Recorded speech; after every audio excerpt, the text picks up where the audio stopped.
Majority ప్రజల ఆత్మగౌరవాన్ని పెంచే సభ రాజ్యాధికార సమరబరి అని టీఆర్పీ రాష్ట్ర కార్యదర్శి వట్టి జానయ్య యాదవ్ వెల్లడించారు.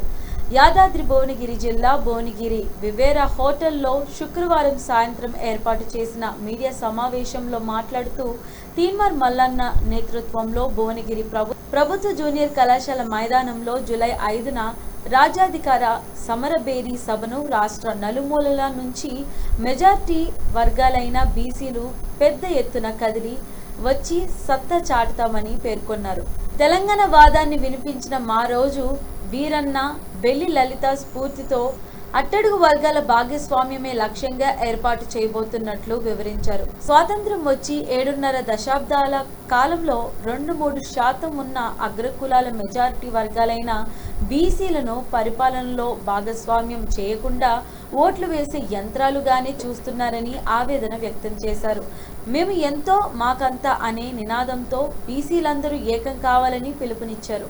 అన్ని ప్రధాన రాజకీయ పార్టీల నుంచి బీసీలు స్వతహాగా తమ వర్గాలకు రాజ్యాధికారం దిశగా అడుగులు వేయడానికి ముందుకు తరలి వస్తున్నట్లు పేర్కొన్నారు. నాడు వీర తెలంగాణ తదనంతరం ప్రత్యేక తెలంగాణ, ఇప్పుడు సామాజిక తెలంగాణ వైపు అడుగులు పడుతున్నట్లు వివరించారు. రాష్ట్ర మహిళా విభాగ అధ్యక్షురాలు పటేల్ వనజక్క మాట్లాడుతూ నక్సలైట్ల పేరును వాడుకొని పార్టీ అంటూ లేవని, నాడు ఎన్టీ రామారావు నక్సలైట్లు దేశభక్తులు అని కేసీఆర్ వాళ్ళ ఎజెండా తమ ఎజెండాగా రావడం జరిగిందని, ఎన్ని నిర్బంధనలు పెట్టినా సిద్ధాంతపరమైన ప్రజా చైతన్యం కోసం పోరాడుతారని, కేంద్రంలో ఉన్న బీజేపీ అటవీ సంపదను కొల్లగొట్టడానికి నిర్బంధంలో భాగంగా దమనకాండ జరిపించినట్లు తెలిపారు. కార్యక్రమంలో రాష్ట్ర కార్యదర్శి మదనమోహనాచారి, కొమిరిశెట్టి నరసింహులు, ఓదేలు యాదవ్, ములకల కృష్ణమూర్తి, రమేష్, మీనా తదితరులు పాల్గొన్నారు. వాళ్ళ నాపి మంత్రి పదవులు ఇచ్చిన వెంటనే మన చైతన్యాన్ని అగ్రవర్ణాలు గ్రహించినాయి. మేము ఇప్పటి వరకు ఎవరి దగ్గరికి పోయినా ఎందుకు పోయి మీరు అనవసరంగా తిప్పల పడుతున్నారనే మాట రాలే. అన్న మీరు ఇంకా గట్టిగా చేయాలి, ఇంకా అనేక రకాల పోరాటాలు. ఇవాళ తీన్మార్ మల్లన్న గారు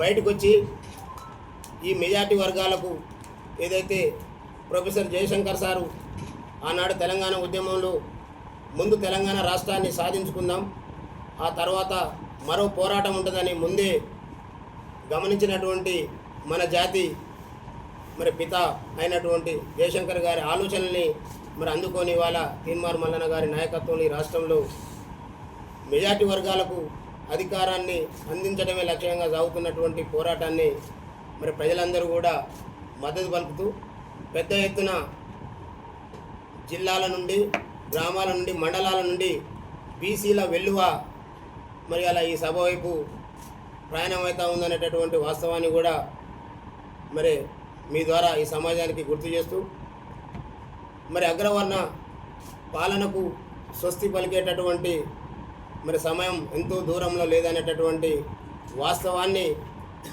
మరి మెజార్టీ వర్గాలైనటువంటి మా బీసీ, ఎస్సీ, ఎస్టీ, మైనార్టీ ప్రజల యొక్క చైతన్యాన్ని సమాజం ముందు ఉంచాలనేటటువంటి ఆలోచనతో మరి యొక్క తీన్మార్ మల్లన్న గారి నాయకత్వంలో మరి 5వ తారీఖున మరి లక్షలాదిగా, వేలాదిగా అన్ని గ్రామాల నుంచి స్వచ్ఛందంగా ఇవాళ అన్ని పార్టీలలో ఉన్నటువంటి మా బీసీ కుటుంబ సభ్యులందరూ కూడా గతంలో ఎన్నడూ కూడా వివిధ పార్టీలలో ఉండి పక్క పార్టీల వాళ్ళతో మాట్లాడాలంటే భయపడ్డటువంటి సందర్భం నుండి మరి ఇవాళ మీరు చూస్తూ ఉన్నారు, సోషల్ మీడియా ద్వారా కావచ్చు, మెయిన్ మీడియా ద్వారా కావచ్చు, ఇవాళ ఈ రాష్ట్రంలో ఉన్నటువంటి కాంగ్రెస్ పార్టీ అధ్యక్షుడు మహేష్ కుమార్ గౌడ్ లాంటి వాళ్ళని కూడా రాజ్యాధికార సభకు ఆహ్వానించేటటువంటి చైతన్యం మరి వర్గాల్లో వచ్చినందుకు మేము నిజంగా ఆనందపడతా ఉన్నాం.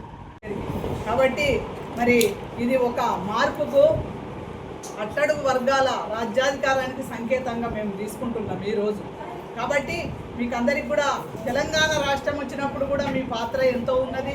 ఇవాళ బీసీల రాజ్యాధికారానికి కూడా మీ పాత్ర అవసరం ఉన్నది. మరి ఈరోజు తీన్మార్ మల్లన్న పార్టీ పెట్టి ఒక 9 నెలలు కూడా ఇంకా పూర్తిగా కాలేదు. ఇంతలోనే మరి మనము గతంలో ఎప్పుడు కూడా ఇంత షార్ట్ టైంలో పార్టీలు బీసీల పక్షాన ఒక పార్టీ ఏర్పడి ఇంత స్పీడ్గా ముందుకు పోయిన అయితే మనం చరిత్రలో చూడలేదు. ఇది మొదటిసారి అని నేనైతే భావిస్తున్నాను. ఎందుకంటే అనేక పార్టీలు రావచ్చు అప్పట్లో, అవి మళ్ళా అర్ధాంతరంగానే అవి రాజ్యాధికారం వరకు బీసీలను తీసుకుపోకుండానే అవి పాలకపక్షం వైపు పోయినాయి.